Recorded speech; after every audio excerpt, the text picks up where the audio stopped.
100 நாள் பயணத்தில் 92ஆம் நாளான இன்று காலை உணவாக சாப்பாடு பச்சை பயிறு பொரியலை சாப்பிட்டுவிட்டு ஆஃபீஸ்க்கு வந்து பார்த்தோம்னா ஒரு 4 கொரியர்லேருந்து பாக்ஸ் வந்துருந்தது. அதனால நேற்று மாதிரியே நிஞ்சா டெக்னிக்கை யூஸ் பண்ணி கிருட்டுன்னு பாக்ஸ் எல்லாத்தையும் ஓப்பன் பண்ணி அடுக்கி கொண்டு போய் மேலே வச்சுட்டு ஸ்டாக் எல்லாத்தையும் கொண்டு போய் ஷோல் அடுக்கி வச்சு மதிய உணவுக்கு காலை உணவு அப்படியே காப்பி பேஸ்ட் பண்ணிட்டேன். புதியதாக ஒரு கண்காணிப்பு நண்பர் நம்ம கூட குடி வந்திருக்கா. அப்படி இனிமே நான் தான் அவரை கண்காணிச்சிக்கலாம்னு இருக்கிறேன். இதே மாதிரியே வெளியே ஒரு நண்பரை பொருத்தி ஆனால் அந்த நண்பருக்கு மெமரி கார்டை மட்டும் சொருகாம நாளைக்கு வந்து சொருகிறேன், அது வரைக்கும் இந்த ஏனியை மட்டும் உள்ளே எடுத்து பத்திரமா வையப்பா அப்படின்னு சொல்லிட்டு போயிட்டாங்க. நானும் எடுத்து உள்ளே வச்சிடலாம் தான் போனேன். ஆனால் இந்த ஏனியை எடுக்கும்போது பாடி மேலே இருந்து எடுத்தனால அங்க ஸ்பேஸ் நிறையவே இருந்தனால பிரச்சனை இல்லை.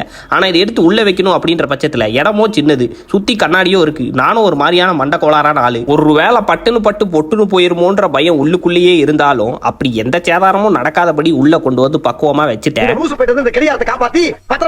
இதுக்கப்புறமா தான் இன்னொரு பெரிய மண்ட கோளாறு, இந்த ஏனியை கொண்டு வந்து உள்ள வச்சு கதவை சாத்தணும். ஆனா உள்ள வச்சு திணிச்சு பாக்குறேன், ஏனிக்கு இடமே பத்த மாட்டேங்குது. பேசாம ஒரு பக்கம் மட்டும் செவுத்த லைட்டா உடைச்சோம்னா கரெக்டா வச்சிடலாமே தான் யோசிச்சேன். தேவையில்லாத காமெடியை தவிர்க்கணும் அப்படின்றதுக்காக அதை அங்கேயே அட்ஜஸ்ட் பண்ணி வச்சுட்டு கொஞ்ச நேரம் நடைபயணத்தை கொடுத்துட்டு வழக்கம் போல கிரியேட்டின், மீன் எண்ணெய்க்கான மாத்திரை, தண்ணிக்கான அளவுன்னு அனைத்தையுமே சமைச்சதுக்கு அப்புறம் கூட இருக்க ஜீவன் எனக்காக தோசையும் ஆம்லேட்டையும் வாங்கிட்டு வந்தது.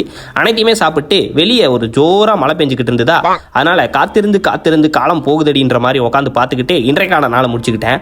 அப்புறம் இன்னொரு முக்கியமான விஷயம், இன்னைக்கு 10,000 ஸ்டெப் இல்லை 9,000 ஸ்டெப் தான் கம்ப்ளீட் பண்ணேன். எனிவே நன்றி.